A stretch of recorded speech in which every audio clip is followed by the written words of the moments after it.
Hai, namaku Sally, yang artinya Tuan Putri. Nama ini diberikan oleh ayahku karena katanya aku akan selalu menjadi putri kecil kesayangannya.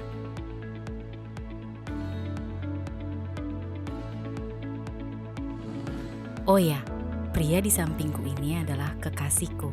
Dia sangat baik dan sangat luar biasa. Aku belum pernah menemukan seorang pria seperti dia. Tapi entah mengapa hari ini ada sesuatu yang mengganjal di hatiku. Apa ya yang akan terjadi? Sel, Ya, aku mau sesuatu sama kamu. bilang aja. Aku udah nyiapin yang terbaik untuk kita nanti, tapi aku harus pergi dulu.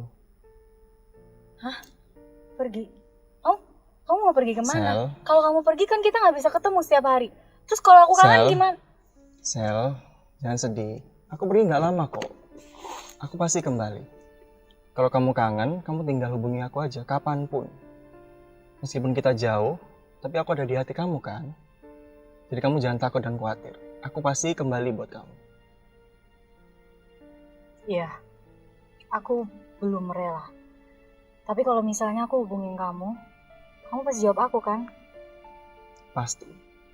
Aku janji. Tapi kamu janji kan?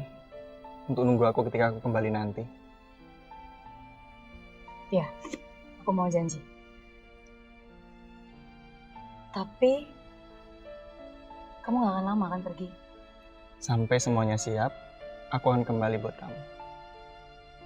Oke, aku akan tunggu kamu sampai kamu kembali. Janji ya?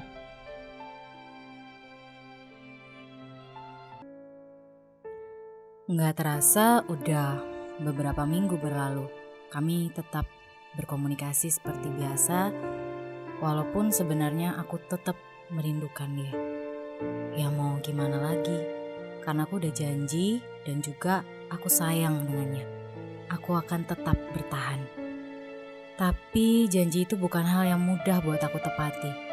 Karena semakin hari semakin banyak hal yang membuatku merasa semakin jauh dengannya dan ragu dengan janjinya untuk datang kembali. Apa aku bisa bertahan? Apa dia bakal kembali?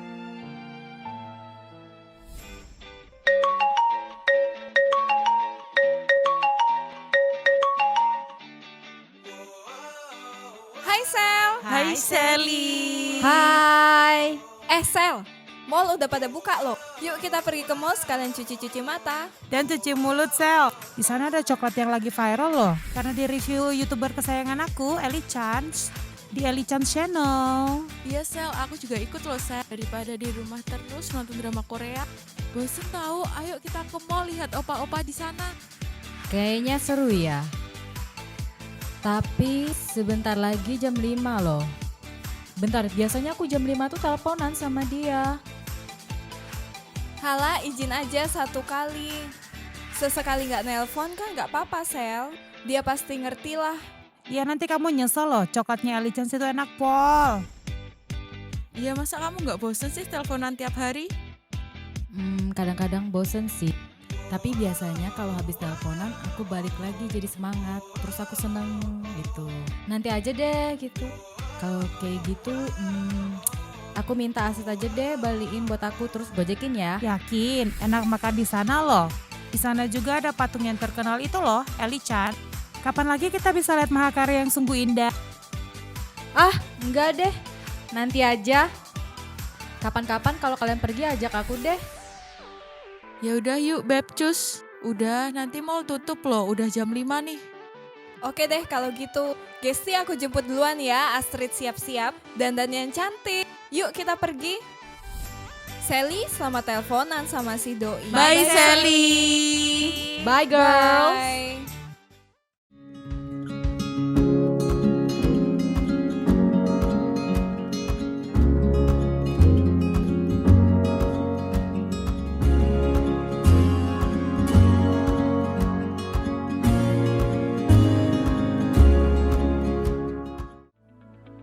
Hey bro, lagi ngapain nih?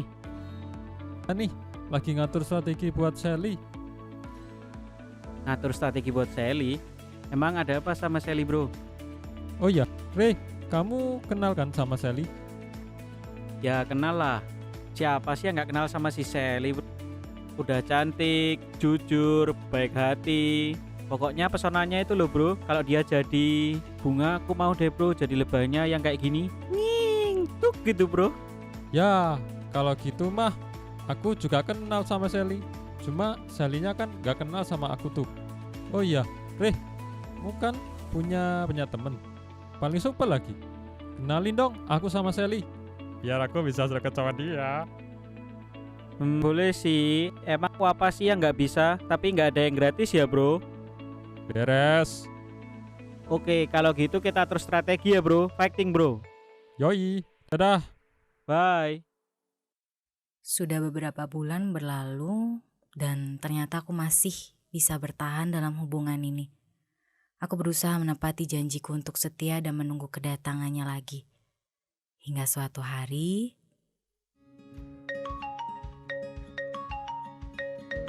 Hah, Ray? Kenapa ya?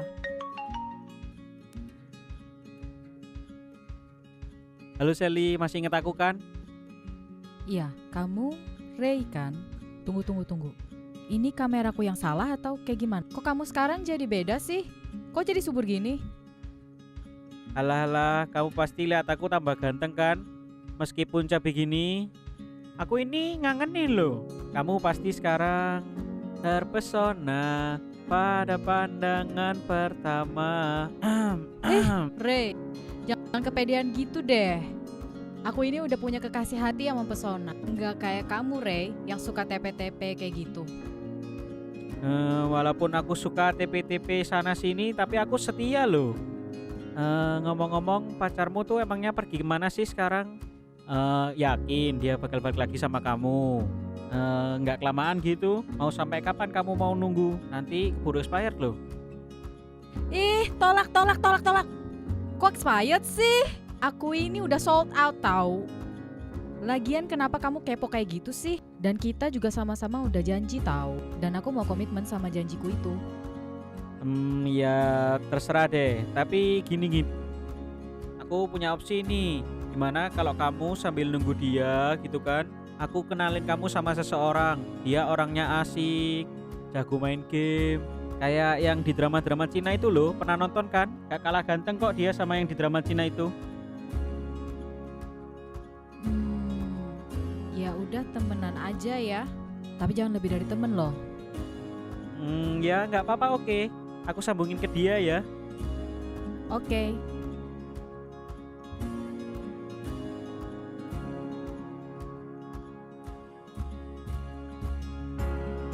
Dan kamu ngapain nih? Nih ada si Sally nih. Hah, Sally? Bentar. Yes, nah. Nice play. Oke guys, by the way, nanti lanjut lagi ya. Ada urusan penting nih. Dah.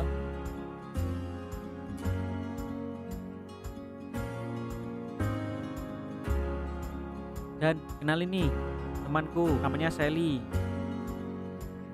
Hai Sally, namaku Daniel. Panggil aja aku Dan. Dan bila aku berdiri, gitu ya. Hus, obatmu habis ya? Hai Dan, salam kenal. Halo.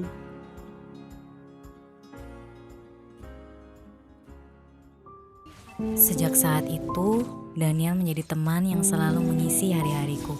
Kami ternyata sangat cocok, mulai dari kebiasaan, hobi, bahkan makanan favoritku itu juga sama dengan Daniel. Semakin hari aku semakin mengenalnya, ternyata dia teman yang baik dan dapat diandalkan.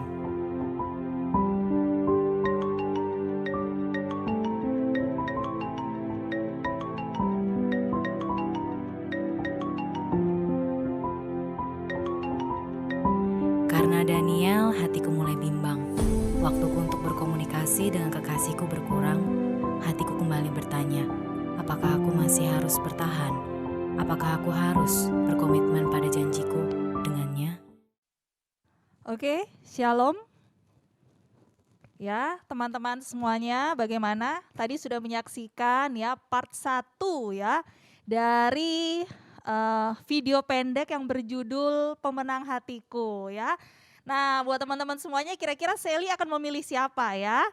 Apakah akan memilih si Unyu-Unyu Ray ya yang menjadi mak comblang, ataukah Sally akan tetap setia menunggu kedatangan dari kekasih?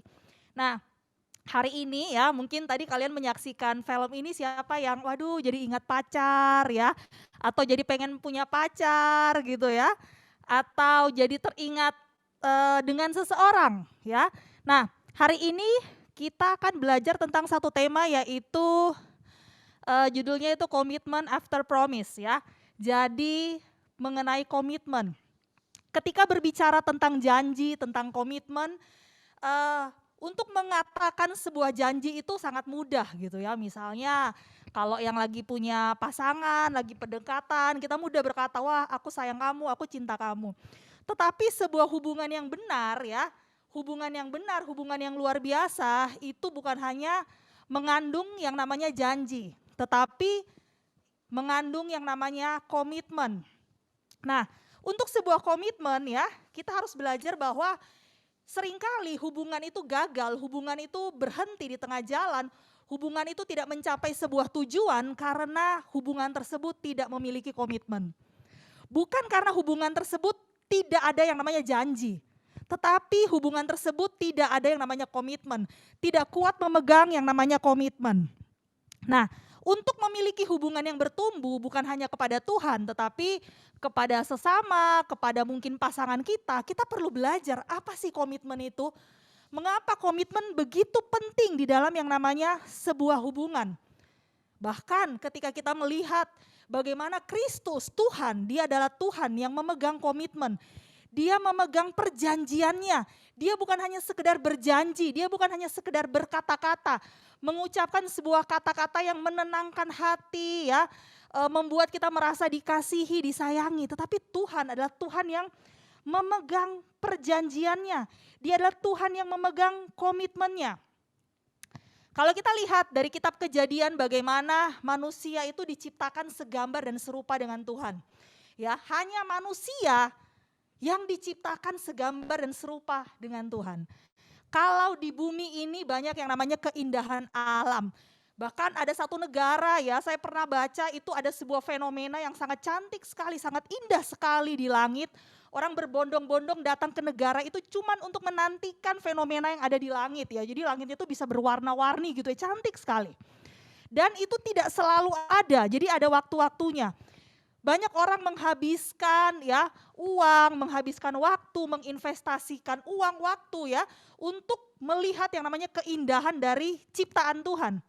Tetapi ternyata ya di mata Tuhan tetap yang paling indah, tetap yang paling mulia ya, yang paling menarik hatinya adalah manusia. Walaupun pada awalnya manusia itu jatuh di dalam dosa, Tuhan tidak berhenti sampai di situ. Tuhan merancangkan karya keselamatan. Tuhan merancangkan yang namanya karya penebusan sehingga ya melalui anaknya yang tunggal lahir menjadi manusia, kemudian mati di atas kayu salib dan bangkit. Setelah Tuhan Yesus bangkit, Tuhan Yesus memberikan waktunya untuk berjumpa dengan murid-murid, menyelesaikan rekonsiliasi dengan hal-hal yang harus diselesaikan. Dan setelah itu Tuhan Yesus naik ke surga. Tuhan Yesus bukan hanya sekedar meninggalkan murid-muridnya, meninggalkan setiap orang-orang percaya, tapi yang luar biasa adalah Tuhan Yesus memberikan kita roh penghibur, roh penolong. Bahkan ada sebuah ayat di dalam Alkitab yang membuat saya terharu, yaitu ketika Tuhan berkata, aku pergi untuk menyiapkan bagimu rumah, tempat. Ya, rumah, tempat. Makanya aku harus pergi.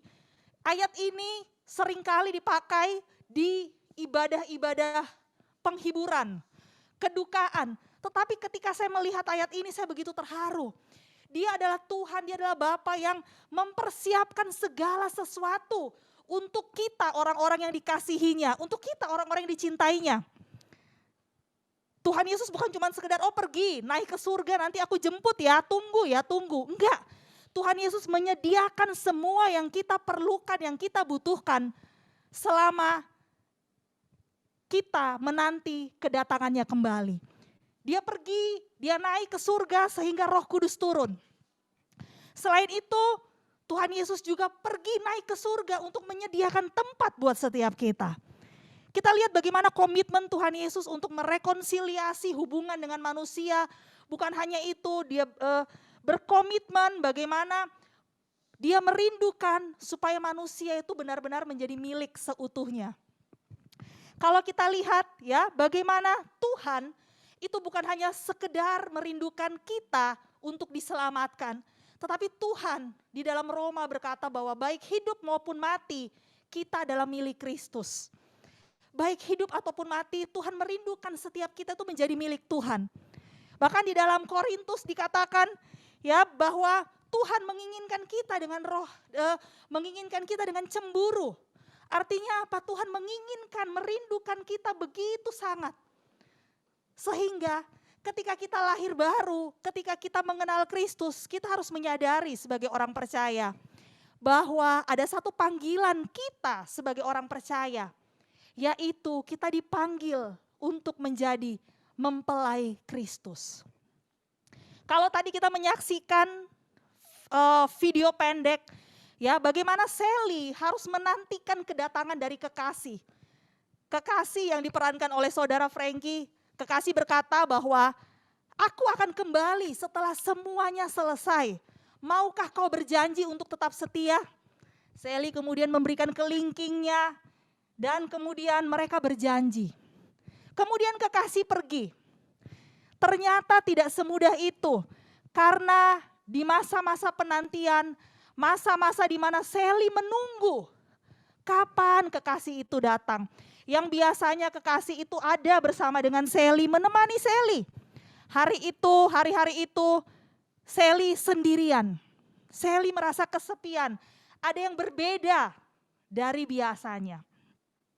Kemudian muncullah, ya hati-hati ya, muncullah ya namanya si Ray. Saya nggak tahu tetap ya namanya Ray juga ya. Oh ya tetap.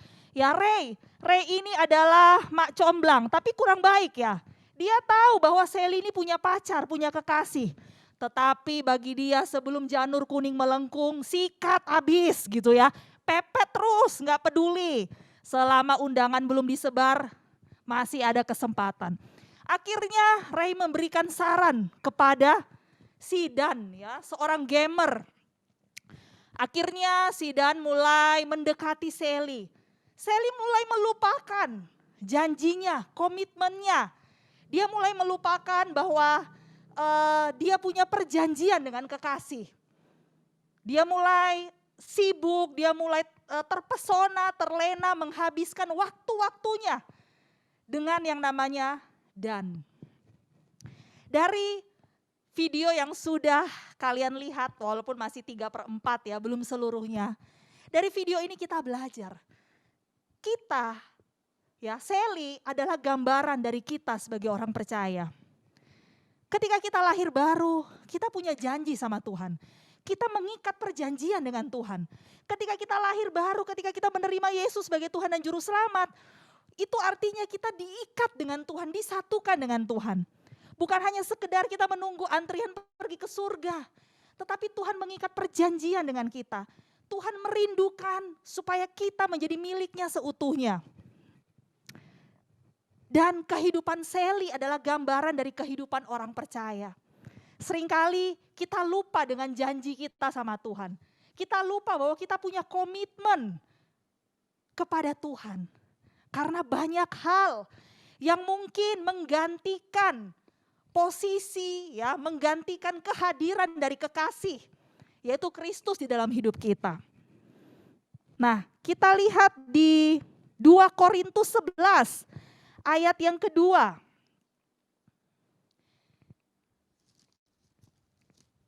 Dikatakan di situ, sebab aku cemburu kepada kamu dengan cemburu ilahi, karena aku telah mempertunangkan kamu kepada satu laki-laki untuk membawa kamu sebagai perawan suci kepada Kristus. Pada saat itu Paulus berkata kepada jemaat di Korintus, aku cemburu ya, karena aku tuh sudah mempertunangkan engkau, aku mempersiapkan engkau untuk menjadi perawan suci. Karena engkau sudah dipertunangkan dengan Kristus. Seringkali kita sebagai orang percaya, kita tidak menyadari hidup kita ini bukan milik kita lagi. Kita berpikir, oh kita udah diselamatkan, ya udah ke gereja pelayanan. Tapi kita tidak sungguh-sungguh menjaga hidup kita sebagai calon mempelai Kristus. Saya mau cerita ada sebuah tradisi di Yahudi kuno yang menjadi gambaran dari kisah 5 gadis bodoh dan 5 gadis bijaksana. Sebuah kisah yang sangat terkenal. Di zaman pada saat itu ya di tradisi Yahudi kuno ada sebuah tradisi ketika orang mau menikah ya ada yang namanya pertunangan. Ketika misalnya ya si Sally aja ya, jangan Astrid kali ini ya, Sally aja. Ya karena Sally tokoh utamanya ya. Sally mau menikah gitu ya dengan kekasih ya. Nah, Sally akan melangsungkan yang namanya pertunangan. Ya, akan melangsungkan yang namanya pertunangan. Mereka buat yang namanya perjanjian. Si pria akan datang ke rumah si wanita. Kemudian dia akan berdiskusi kepada keluarga, kepada ayah dari wanita untuk menentukan mahar. Mahar yang harus dibawa, yang harus dibayar untuk mengambil wanita tersebut menjadi istrinya. Kalau kita melihat sebenarnya gambaran di dalam Alkitab itu merupakan banyak sekali gambaran-gambaran dari yang namanya pernikahan ya. Bagaimana itu mengandung sebuah gambaran bahwa kita adalah mempelai Kristus. Bagaimana Kristus menebus kita. Ada ayatnya di Petrus berkata bahwa kamu telah dibeli lunas bukan dengan emas perak tetapi dengan darah yang mahal. Tuhan membayar harga untuk hidup kita. Tuhan membeli kita lunas. Tuhan melihat kita begitu bernilai, begitu mahal di hadapannya. Dan ini sebenarnya adalah salah satu tradisi yang terjadi juga di zaman Yahudi pada saat itu. Jadi ketika si pria ingin meminang wanita tersebut, dia akan datang ke rumah ayah dari wanita. Dan kemudian berdiskusi berapa mahar yang harus ditentukan. Dinilai sangat mahal. Setelah itu, ya setelah menentukan harga, kemudian mereka membuat yang namanya persetujuan. Oke, aku mau ya persetujuan dari siapa? Dari mempelai wanita. Untuk itu ketika kita sebagai calon mempelai Kristus, ada satu hal yang harus kita sadari. Bahwa tidak ada seorang pun yang bisa dipaksa untuk menjadi mempelai. Hanya di sinetron ya, kawin paksa, nikah paksa. Tetapi dalam kehidupan nyata bahwa ketika seseorang sepakat, sepasang kekasih sepakat mereka akan menikah, itu adalah hasil dari kesepakatan. Dan ketika tradisi Yahudi pada saat itu setelah menentukan mahar ya, dibayar, kemudian si wanita memberikan persetujuan. Oke, aku mau. Dan ketika saat itu belum selesai, ini masih tunangan. Ya, masih tunangan. Mungkin ada yang mau mencontoh ya, nanti kalau mau menikah membuat seperti tradisi Yahudi kuno seperti itu. Tapi saya rasa mungkin banyak yang tidak tahan. Tunggu ya, saya jelaskan ya. Nanti di ending-ending kalian akan berpikir, waduh jangan deh, mending pakai style modern aja gitu ya. Nah kemudian setelah calon mempelai wanita setuju, oke aku mau bersama dengan engkau. Kemudian mereka akan meminum yang namanya cawan perjanjian. Ya, cawan perjanjian. Kita ketika setiap bulan di gereja ada kan minum cawan, ya. Ada yang namanya meminum cawan perjanjian. Mereka meminum cawan perjanjian. Itu sebagai tanda kesepakatan, tanda ikatan. Dan setelah itu wanita, ya masih tunangan ya, wanita tersebut akan dikhususkan.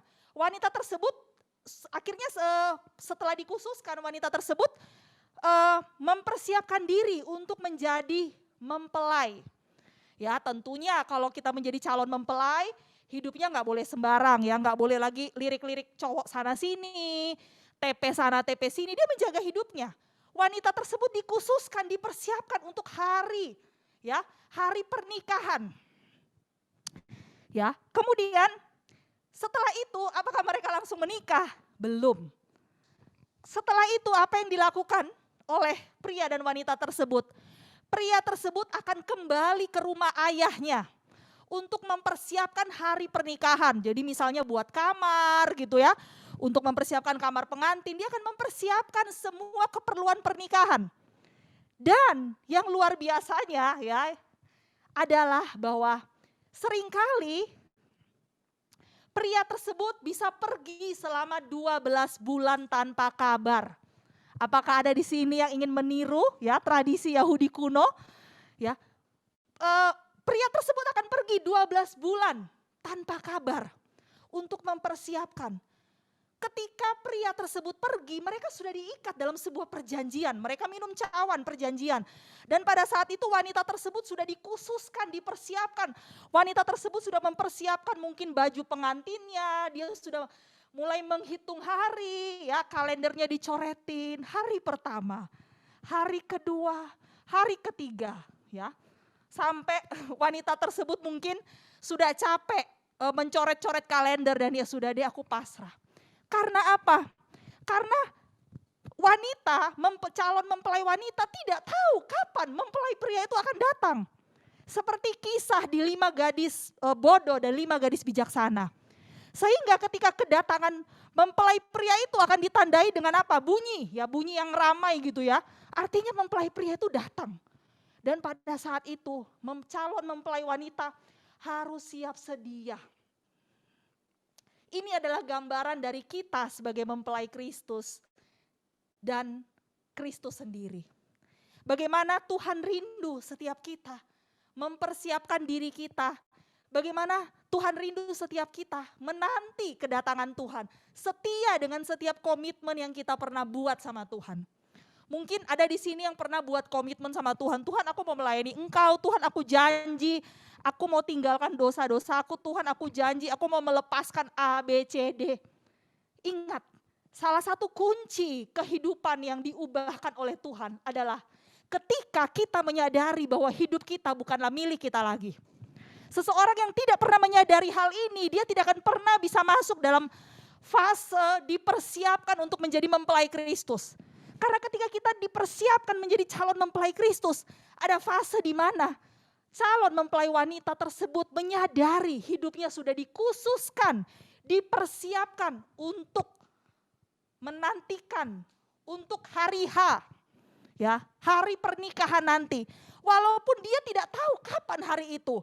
Walaupun nanti di endingnya calon mempelai prianya akan pergi ke rumah ayahnya bisa selama setahun. Dia bersiap-siap. Dan untuk itu kita harus ingat bahwa kehidupan kita sebagai orang percaya itu dipanggil untuk menjadi mempelai Kristus. Komitmen. Kita belajar dari sebuah kisah di dalam kitab Rut ya tentang komitmen. Di dalam kitab Rut adalah orang Moab. Pada saat itu ya Naomi dan Elimelek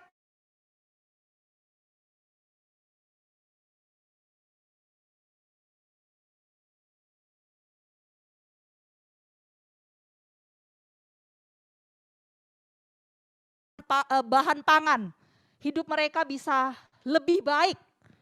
Kemudian akhirnya di tanah Moab 2 anak laki-lakinya bertemu dengan jodoh. Ya, bertemu dengan jodoh. Bertemu dengan jodoh. Nah, pada saat itu ada hal yang luar biasa ketika ketika anak dari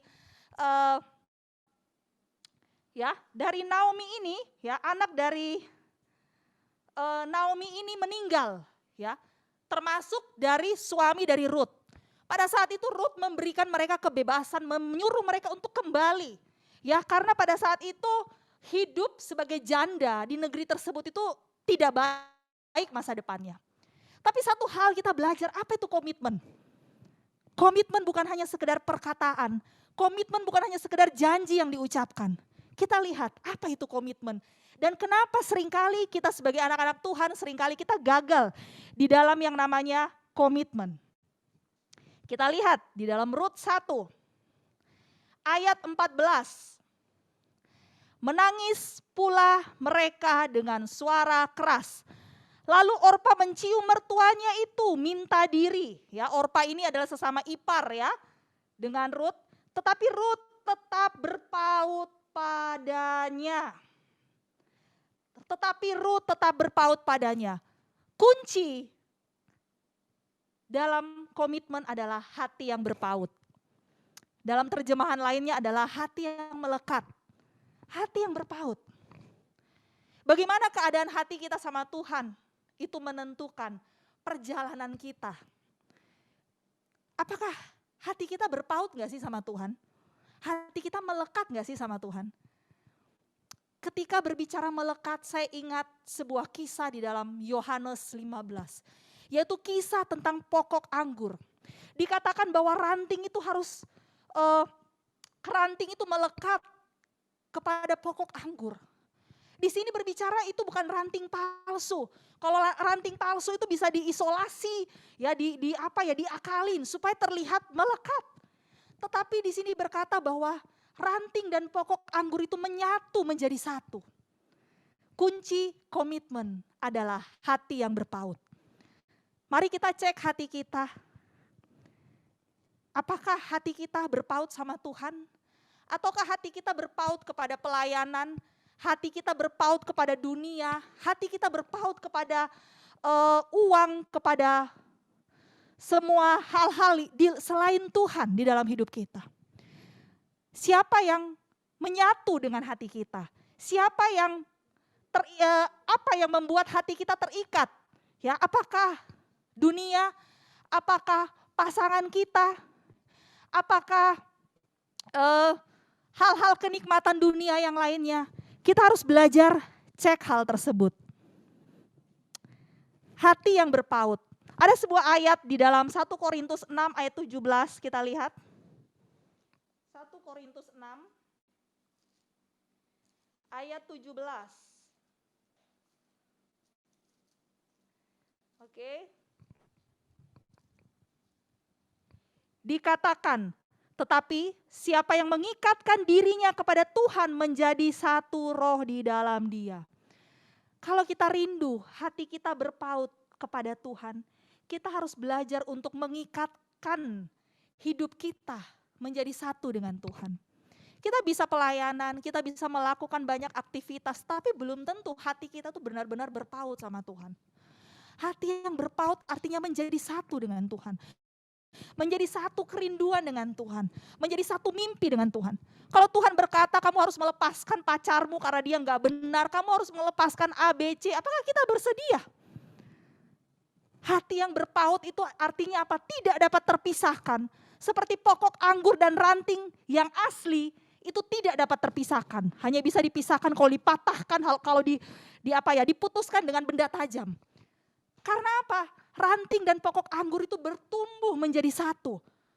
Sehingga ada kehidupan yang memancar. Begitu juga dengan hidup kita. Seringkali kita sebagai anak Tuhan, kita bingung. Bagaimana caranya aku komitmen, bagaimana caranya aku setia. Ya, kita menerapkan banyak cara di dalam hidup kita. Kita menerapkan banyak standar di dalam hidup kita. Bukan berarti itu salah. Kita harus punya standar, nilai di dalam kehidupan kita sebagai orang percaya. Tapi kita jangan pernah lupa, firman Tuhan di Yohanes 15 berkata bahwa di luar aku kamu tidak dapat berbuat apa-apa. Artinya kalau kita rindu, hidup kita bisa setia. Kalau kita rindu, kita bisa komitmen dengan Tuhan, kita bisa berjalan beriringan dengan Tuhan. Kita harus perhatikan bagaimana hidup kita dengan Tuhan. Karena kita gak akan pernah bisa setia, kita gak akan pernah bisa bertahan dengan kekuatan diri kita sendiri. Tubuh ini masih daging, penuh dengan keinginan. Tubuh ini masih bisa dikodai. Tubuh ini bukan plastik, ya, artinya mati rasa. Tapi kita harus ingat bahwa kunci komitmen, kunci kesetiaan adalah kita tinggal di dalam Kristus. Tinggal menjadi satu, melekat, tidak terpisahkan. Menjadi ranting yang asli yang bertumbuh bersama-sama dengan pokok anggur yang benar. Dan hari ini buat semua teman-teman yang rindu untuk punya komitmen sama Tuhan, mari kita cek hati kita. Bagaimana keadaan hati kita? Semua dimulai dari hati. Bagaimana hati kita sama Tuhan? Apakah kita masih punya yang namanya cinta sama Tuhan? Kita masih menyadari apakah kita selalu mengingat bahwa Tuhan, hidupku bukanlah milikku lagi. Ataukah kita sering lupakan kalimat tersebut? Tadi saya katakan salah satu kunci yang membuat kita maksimal berubah di dalam Tuhan adalah kita menyadari bahwa hidup kita bukan milik kita lagi. Selama kita tidak menyadari hal itu, tidak menghidupi hal itu, kita akan hidup seperti yang kita mau. Dan kita tidak akan pernah bisa menjadi calon mempelai Kristus. Karena kita akan sibuk selingkuh dengan dunia. Kita akan sibuk melacurkan diri dengan yang namanya dunia. Apakah kita sadar bahwa Tuhan merindukan kita? Tuhan menginginkan kita. Banyak tempat yang indah, banyak ciptaan Tuhan yang indah selain manusia. Tetapi Tuhan memilih hatiku dan hatimu untuk rohnya tinggal dan diam bertahta. Dia menginginkan kita, dia merindukan kita dengan sangat, dengan cemburu. Kemudian kita lihat komitmen. Apa itu komitmen? Kita buka lagi di Rut. Di Rut. Masih di Rut 1. Kemudian saya baca di ayat 15. Berkatalah Naomi, telah pulang iparmu kepada bangsanya dan kepada Allahnya. Pulanglah mengikuti iparmu itu. Tetapi kata Rut, janganlah desak aku meninggalkan engkau dan pulang dengan tidak mengikuti engkau. Sebab kemana engkau pergi, ke situ jugalah aku pergi. Dan di mana engkau bermalam, di situ jugalah aku bermalam. Bangsamulah bangsaku dan Allahmulah Allahku. Di mana engkau mati, aku pun mati. Di sana. Dan di sanalah aku dikuburkan. Beginilah kiranya Tuhan menghukum aku, bahkan lebih lagi pada itu. Jikalau sesuatu apapun memisahkan aku dari engkau, selain daripada maut. Komitmen yang dibuat oleh Rut. Komitmen membuat Rut kuat menanggung penderitaan pada masa itu. Rut hidup susah ketika bersama dengan mertuanya. Dia bisa memilih untuk pergi bersama dengan iparnya dan hidupnya lebih terjamin. Tetapi Rut punya sebuah komitmen yang bulat bahwa aku mau ikut dengan Naomi. Komitmen membuat kita bisa menanggung segala sesuatu. Komitmen membuat kita ingat akan perjanjian yang kita pernah buat. Komitmen membuat kita ingat akan cinta, akan kasih mula-mula kita. Sehingga membuat kita kuat menghadapi badai, menghadapi cobaan, menghadapi godaan dari si Ray, si Dan. Membuat kita kuat. Jangan pernah meninggalkan komitmen. Dan komitmen itu menentukan, memperlihatkan betapa berharganya Naomi buat Rut. Kalau Kristus berharga buat kita, itu akan terlihat dari komitmen kita. Titik, tidak pakai koma. Apakah Kristus berharga buat setiap kita? Apakah Kristus bernilai buat setiap kita? Bagaimana dengan komitmen kita kepada Tuhan? Komitmen Rut memperlihatkan Naomi berharga bagi dia. Komitmen kita kepada Tuhan memperlihatkan betapa Tuhan itu penting buat kita. Saya percaya, bahkan ini ditulis dalam kitab Rut, bahwa kehidupan Rut itu susah loh. Dia susah, dia sampai harus memungut berkas-berkas jelai yang jatuh-jatuh gitu ya.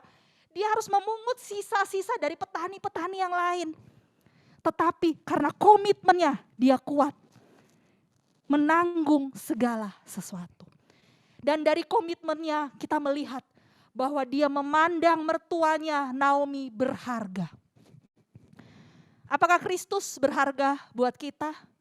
Itu tidak diperlihatkan dari pelayanan kita. Itu tidak diperlihatkan dari janji-janji manis kita. Dari lompatan yang paling tinggi. Kalau kita di gereja kita melompat bukan lagi seperti bila roh Allah ada di dalamku. Tapi udah lebih dari itu. Jadi kayak kesurupan, jungkir balik mungkin ya. Gitu. Wah udah lebih daripada itu, hebat gitu ya. Berapi-api. Tetapi Tuhan melihat bagaimana komitmen kita. Komitmen teruji bukan hanya di waktu-waktu yang senang. ketika semuanya tersedia. Komitmen Ruth teruji ketika suaminya mati dan dia dipersilahkan pergi oleh mertuanya. Dan keputusan Orpa untuk pergi dari Naomi adalah keputusan yang sangat logis. Karena ada masa depan ketika dia pergi. Dia masih muda. Tetapi kekuatan komitmen itu membuat Ruth bertahan. Mari kita bangun komitmen kita sama Tuhan. Bukan cuma sekedar janji, Tuhan aku cinta Engkau, aku sayang Engkau. Ya, kalau saya membayangkan mungkin di surga itu banyak ember ya, banyak ember. Karena ketika kita bilang Tuhan aku cinta Engkau, malaikatnya mulai gitu ya. Tuhan aku cinta Engkau, wah bohong banget gitu ya. Tetapi mari kita memperbaharui komitmen kita. Sebuah tindakan, sebuah pembuktian, bukan hanya sebuah janji. Dan yang ketiga, komitmen itu bukan hanya menyelamatkan sebuah hubungan, tetapi komitmen itu membangun diri kita sendiri. Saya ulangi, komitmen bukan hanya menyelamatkan sebuah hubungan, akhirnya hubungannya terselamatkan misalnya dengan pasangan, tapi komitmen itu membangun diri kita. Ketika seseorang memiliki pasangan, saya percaya tidak ada manusia yang sempurna.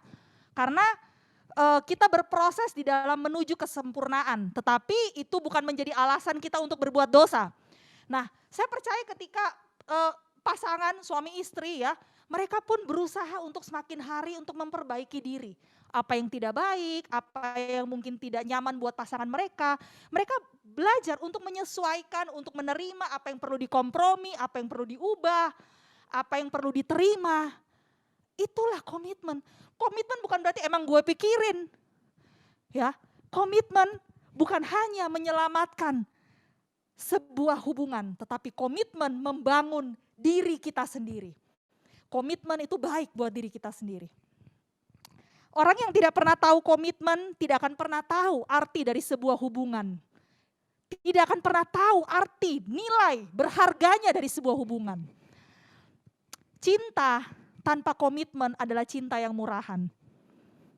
Komitmen tanpa cinta adalah hubungan yang dingin, hubungan yang hambar. Jadi apakah keduanya ada yang lebih penting, ada yang lebih dari satu yang lain dari yang lainnya?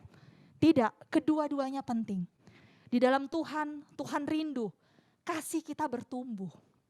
Kasih yang bertumbuh itu ditandai dengan komitmen yang bertumbuh.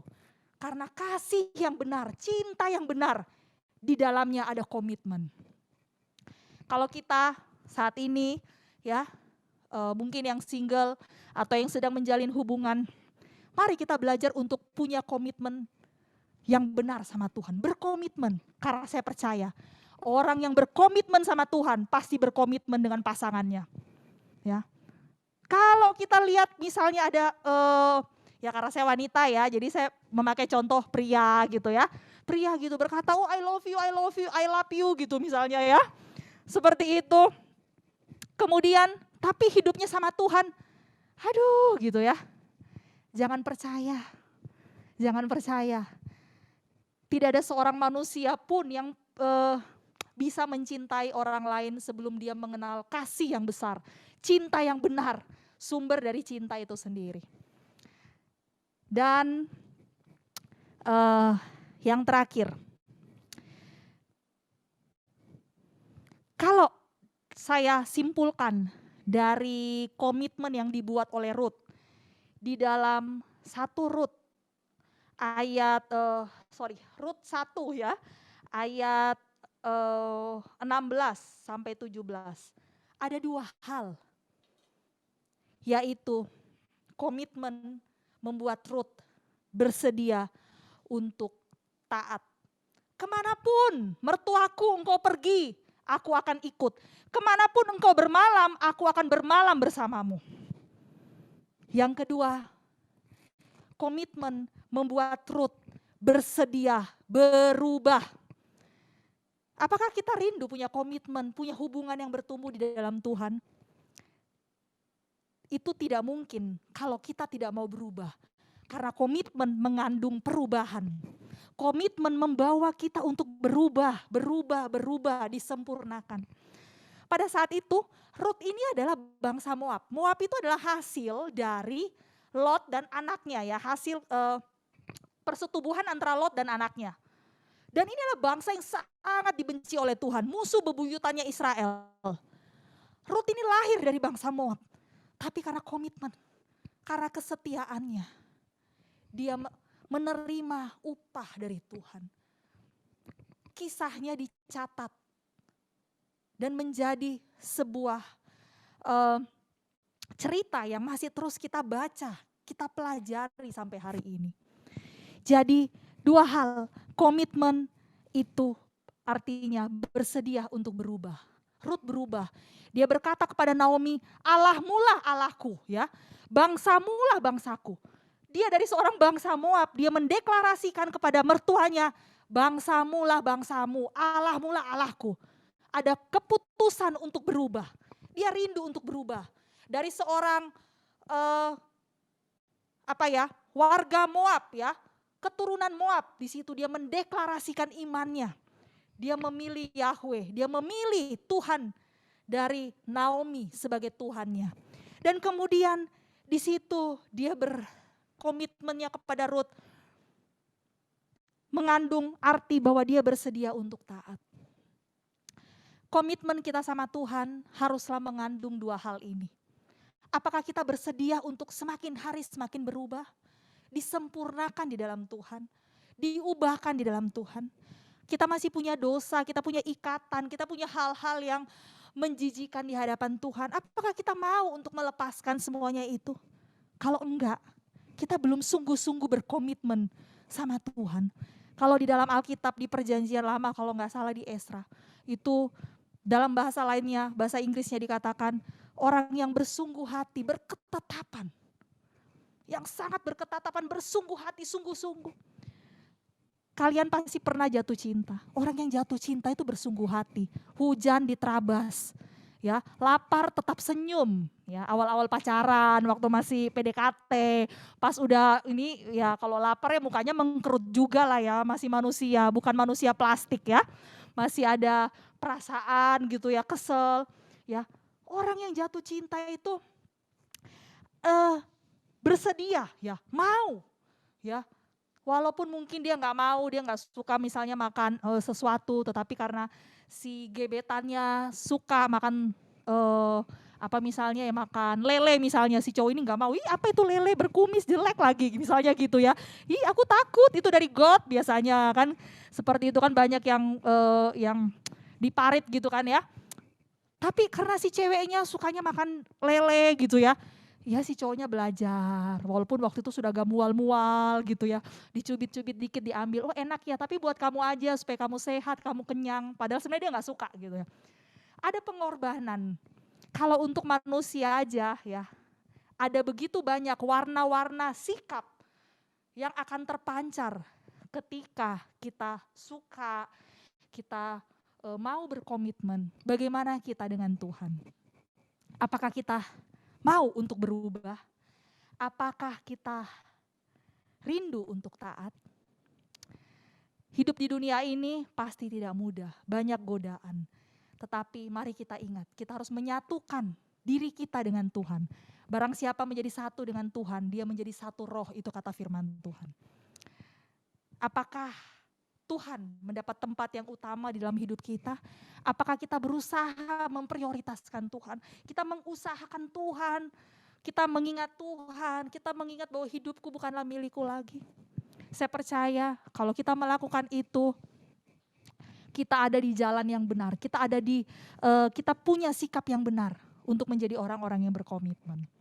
Nah, kemudian kita akan menyaksikan part terakhir, keputusan Sally. Apakah Sally tetap akan setia, menantikan, mengingat kembali, memperbaharui komitmennya dengan kekasih? Ataukah dia lebih terpesona dengan Dan? Ataukah ternyata dia suka yang unyu-unyu dan menyebalkan seperti Ray? Nah, mari kita lihat ya. Siapakah pilihan Sally?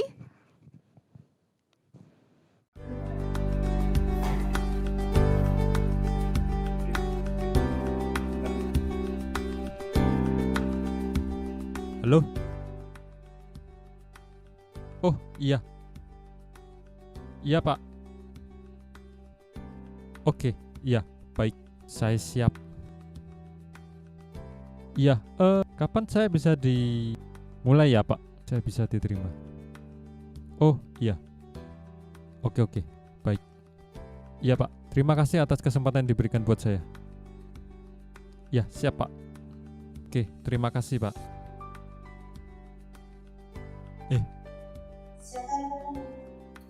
Sally, aku diterima masuk ke dalam tim gamer profesional. Oh Mulai ya? besok aku ini pergi buat berlatih bersama tim.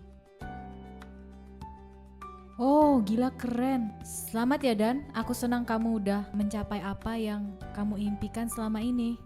Iya, makasih Sally. Oh iya. Untuk kedepannya aku gak bisa main bareng kamu tapi Sally. Soalnya kan aku bakal berlatih buat tim untuk ikut turnamen.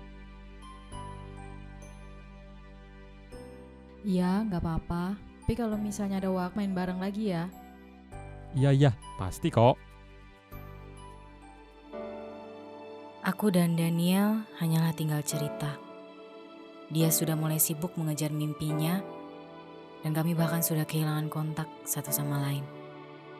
Dia dengan dunianya, dan aku kembali sendiri di sini.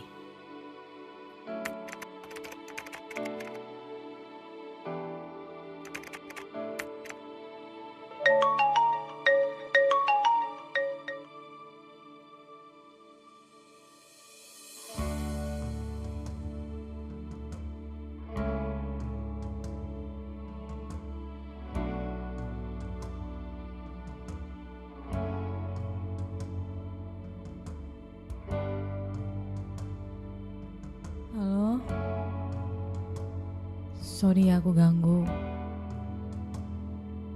Maafin aku ya. Kau yang menangkapku, kau yang bebaskanku, pemulihku. Kau yang menangkapku, untuk kenal kasih-Mu, ku hidup bagimu.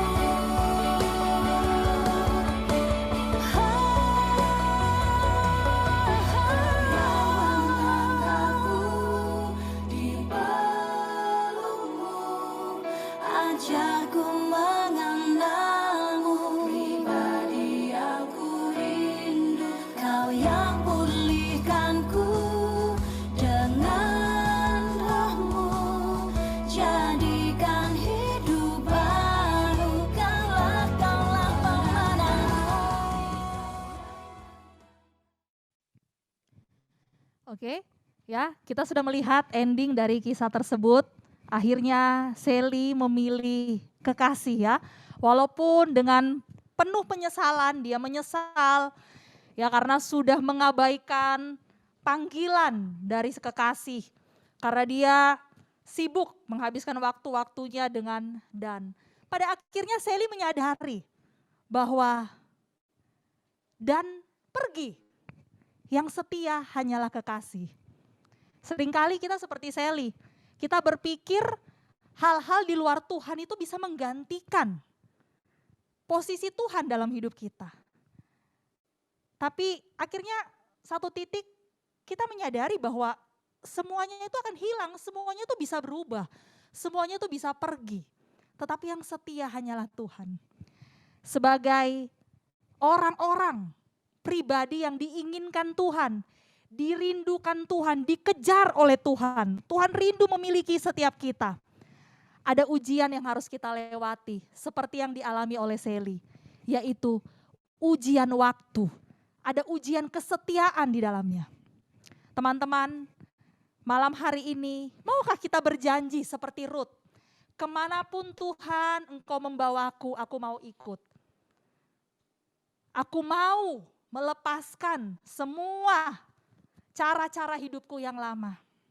Aku mau Tuhan, seluruh hidupku aku mau persembahkan untuk Engkau. Bukan dengan kekuatan kita, karena tidak ada seorang pun yang mampu untuk melakukan, menepati janjinya di hadapan Kristus. Kalau dia tidak tinggal di dalam Kristus, kalau dia tidak menjadi satu di dalam Kristus. Mari saat ini kita tundukkan kepala, kita berdoa bersama-sama.